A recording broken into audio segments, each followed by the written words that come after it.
Bonjour à tous. Il y a deux mouvements de base dans le plan, la translation et la rotation. La translation qu'on pourrait résumer à un glissement et la rotation, vous voyez bien le mouvement que c'est. Nous allons d'abord traiter la translation d'un point, puis ensuite enchaîner sur la translation d'une figure et nous ferons de même pour la rotation. Alors ici on se donne 3 points. D'abord A et A'. A' qui est l'image par translation du point A, suivant une direction, une certaine longueur et un sens. Passer de A à A'. Je repasse le chemin qu'aurait effectué ce point A en rouge, pour passer de A à A'. Et là, la question que l'on se pose, c'est comment va-t-on construire B', l'image par translation du point B, par la même translation qui nous a permis d'obtenir A' à partir de A.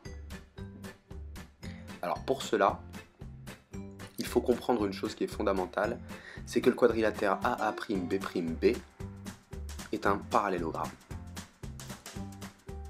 Je le démontre parce que AA' et BB' sont parallèles et en plus, les segments AA' et BB' sont de même longueur. Donc comme nous avons vu en cinquième, en 2 coups de compas, c'est réglé. Passons maintenant à la construction d'une image par translation d'une figure, ici un triangle simple que je vous propose, ABC, par la même translation qui nous permet de passer de A à A'.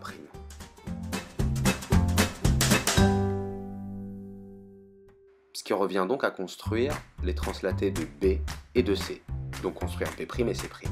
Eh bien on fait exactement comme on a vu à l'étape précédente. 2 coups de compas, on a B', en reportant la longueur AA' à partir de B et la longueur AB à partir de A', et on fait exactement la même chose pour C. Une fois que nous avons B' et C', n'oubliez pas bien sûr de nommer vos sommets, il ne nous reste plus qu'à relier les points pour obtenir notre figure image. On pourrait d'ailleurs faire une petite remarque, qui en réalité est une propriété très importante de ce cours, qui est une remarque de conservation des longueurs d'abord. AB est égal à A'B', effectivement, en faisant glisser notre figure, on ne l'a pas étirée, on ne l'a pas compressée, entre guillemets.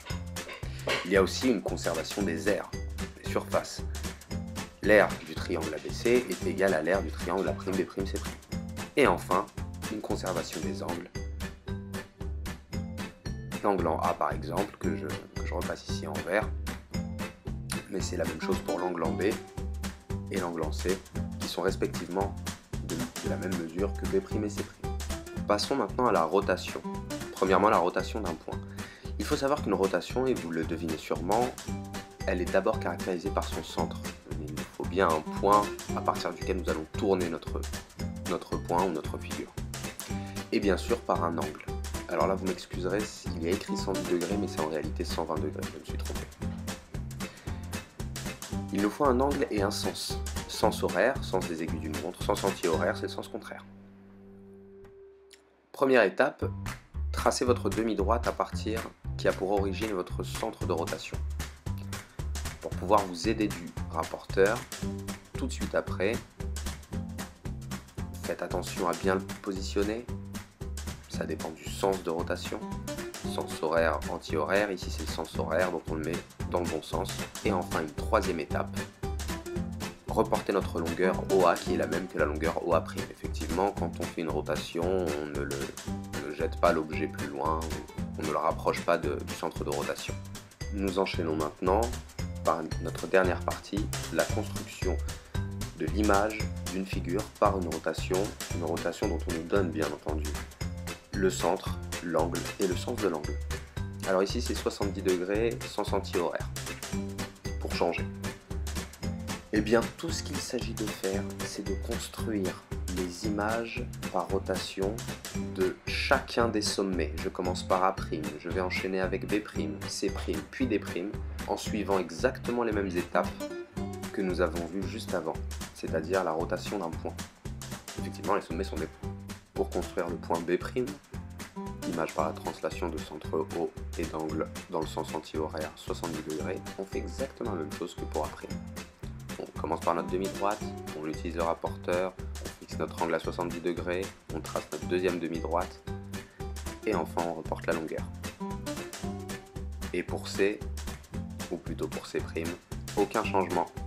On trace notre demi-droite d'origine, le centre de rotation, on utilise le rapporteur en faisant attention au sens anti-horaire, on compte 70 degrés en partant de 0, on trace notre demi-droite et on reporte la longueur au C sur cette demi-droite pour obtenir C'.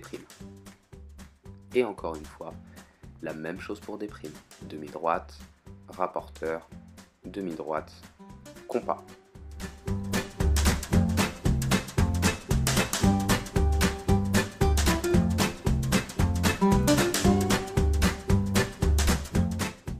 Il ne s'agira finalement plus que de les relier entre eux dans le même ordre dans lequel ils étaient reliés initialement, c'est-à-dire que si le point A est relié au point B, le point A' sera relié au point B', si le point B est relié au point C, le point B' sera relié au point C', etc., etc. Lors de la construction de l'image d'une figure par translation, nous avons fait une remarque, vous vous en souvenez, la fameuse remarque de conservation. Elle est valable aussi ici, conservation des aires, des longueurs et bien entendu des angles. Cette vidéo est à présent terminée, j'espère qu'elle vous a été utile, n'hésitez pas à donner des conseils ou faire des remarques en commentaire, nous en tiendrons compte, on en a besoin. Merci et à bientôt.